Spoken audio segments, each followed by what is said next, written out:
Olá pessoal, olha nós aqui de novo. Estamos para apresentar o Consciência Lateral e te fazer um convite, venha para a cama e vamos conversar.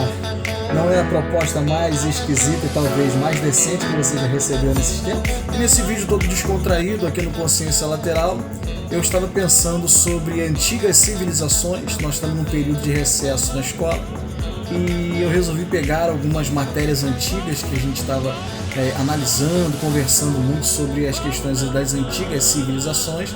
E quando a gente fala de civilizações antigas, a gente sempre entra nas questões bíblicas, porque muitos poucos relatos foram deixados pelas antigas civilizações. E dentro das antigas civilizações está o povo da Mesopotâmia.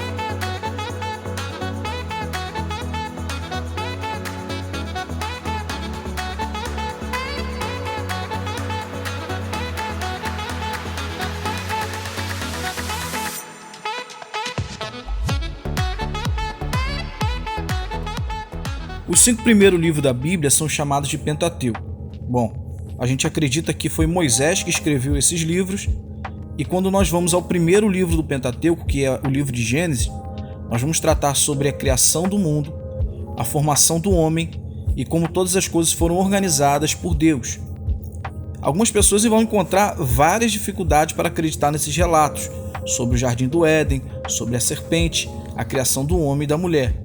Mas quando nós vamos seguindo a sequência desses acontecimentos, nós vamos acabar batendo de frente com vários eventos que realmente foram comprovados na história, achados por arqueólogos e por historiadores. Quando Deus chama Abrão no capítulo 12 de Gênesis, a Bíblia vai dizer que ele estava justamente na Mesopotâmia, ali na cidade de Ur dos Caldeus. Já no capítulo 11 do livro de Gênesis, no versículo 31, está escrito: "E tomou Tera, Abraão seu filho, e a Ló, filho de Harã, filho de seu filho, e a Sarai, sua nora, mulher de seu filho Abraão, e saiu com eles de Ur dos Caldeus para ir à terra de Canaã. E vieram até Harã e habitaram ali.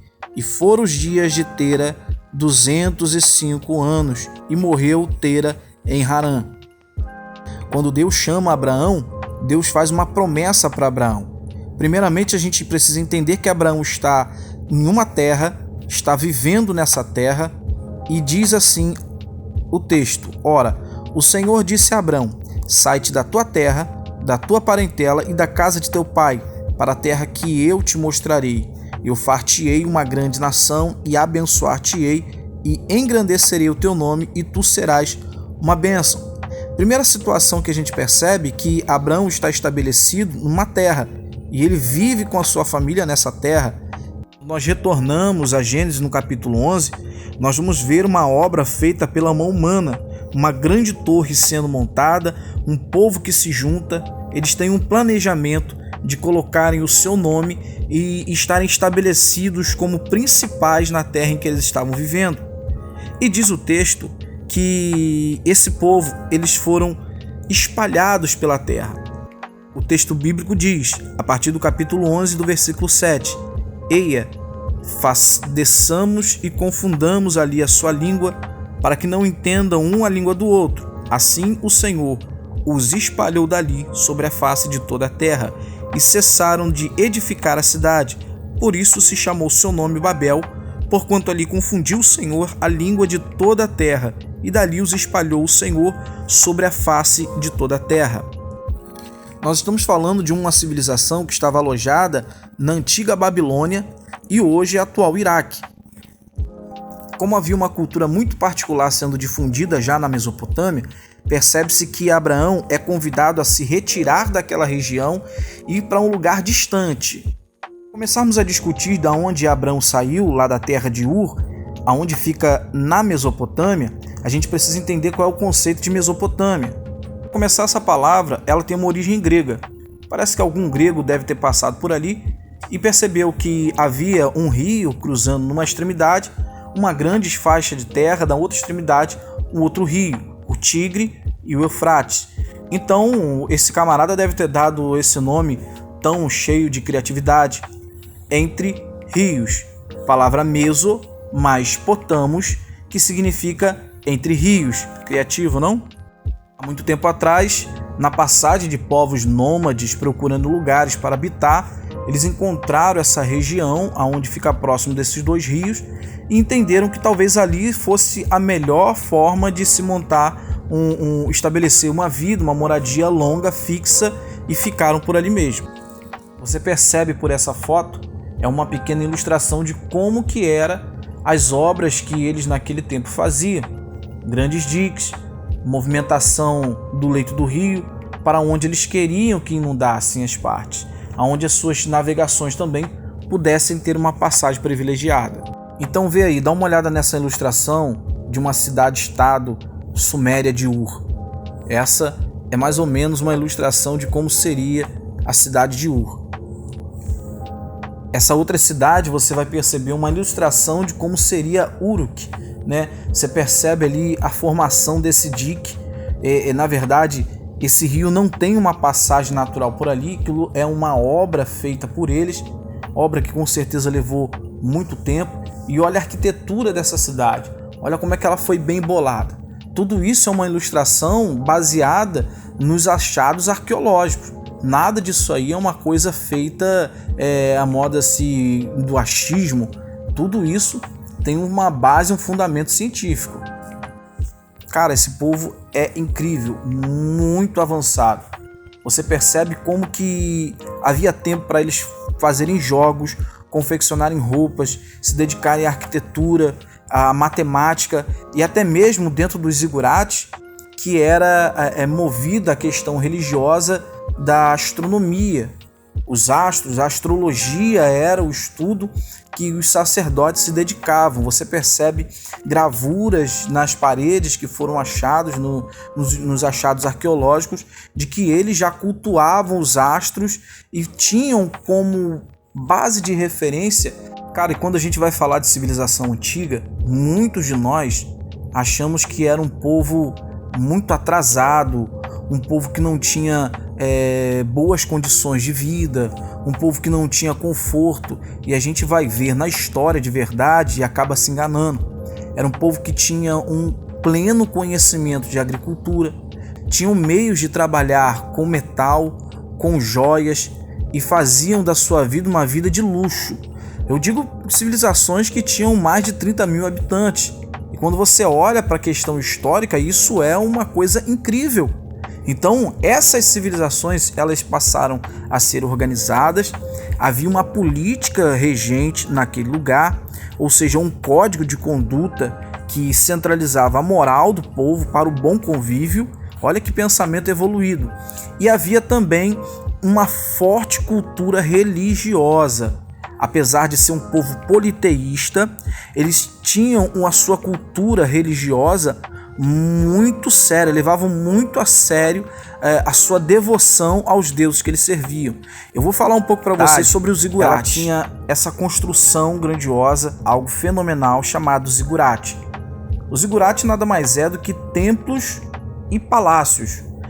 É a fusão desses dois elementos e que levavam à condição de observatório também. Por serem altos, essas pirâmides, você podia encontrar alimento, estoque de utensílios religiosos, e também os principais da cidade habitavam nesses palácios. Quando a gente fala em civilização antiga, principalmente na Suméria, você nunca vai ouvir falar sobre Império Sumério.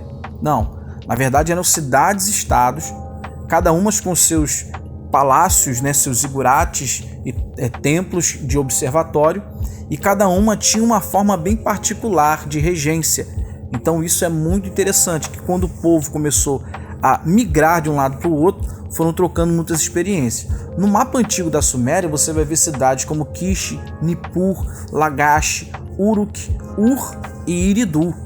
Por último, e não menos importante, eu quero relatar a questão da escrita, porque quando você vai falar de escrita, a história trata com muita seriedade. Acredita-se alguns até que antes da escrita é a pré-história e depois da escrita começa-se a história. Não que esses povos antes da escrita não tiveram seu contexto social ou suas organizações políticas, mas que só é possível contar história de fato após a escrita.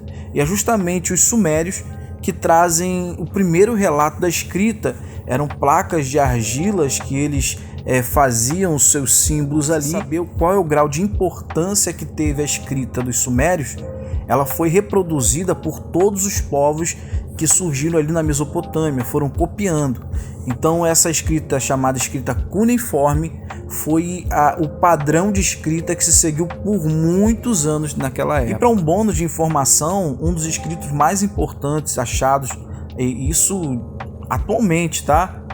Que foram traduzidos numa escrita cuneiforme, foram achados umas tábuas, né, de argila com os relatos do épico de Gilgamesh, né, um dos reis da quinta dinastia de Uruk, e deixou relatado um épico contando uma história incrível daquele povo e que vale muito a pena você conferir. Fato é que viver naquele tempo não era nada fácil. Eu fico imaginando as dificuldades que era para poder fazer os utensílios, as próprias ferramentas para criar as suas armas, pensar em proteção, em batalha, e tudo isso garantindo um meio de vida sustentável para o seu povo. Nessa época, conforme essas cidades eram estados, ela vai dar lugar para o Império Acádio. Foi a primeira vez que você vai ter essa ideia de uma unificação de cidades para montar um império, para montar um reino conquistador. Isso fica por conta de Sargão, né? Sargão I foi o primeiro rei dos Acádios ali a unificar, a conquistar tudo aquilo ali e fazer daquelas cidades-estados uma nação unificada. Isso é muito importante. Quem vai dar continuidade a essa ideologia de conquistas é Sargão II, né? E Sargão I tem uma história muito interessante que diz que, assim, conta-se as histórias, os relatos que foram achados, que Sargão ele foi achado no leito de um rio. Olha só que coisa interessante. E foi achado com ainda criança num cesto no leito do rio e foi achado pelos deuses. Se você parar para analisar, é muito parecido com a história de Moisés, né? Então alguns até dizem que os hebreus extraíram essa ideia de Moisés desses escritos, né, do povo acadiano. Mas a gente sabe que isso é assunto para um outro episódio. Pessoal, essa foi mais uma apresentação de conteúdo aí, aqui do Consciência Lateral. Eu sou Everton Santos e eu peço a você que se inscreva nesse canal, que você comente nesse canal. Se você não concordou com alguma ideia que foi apresentada ou se quer acrescentar alguma outra coisa, fique à vontade, esse aqui é o teu espaço. E você compartilhe também se gostou desse conteúdo. Forte abraço e a gente continua na cama aqui e valeu!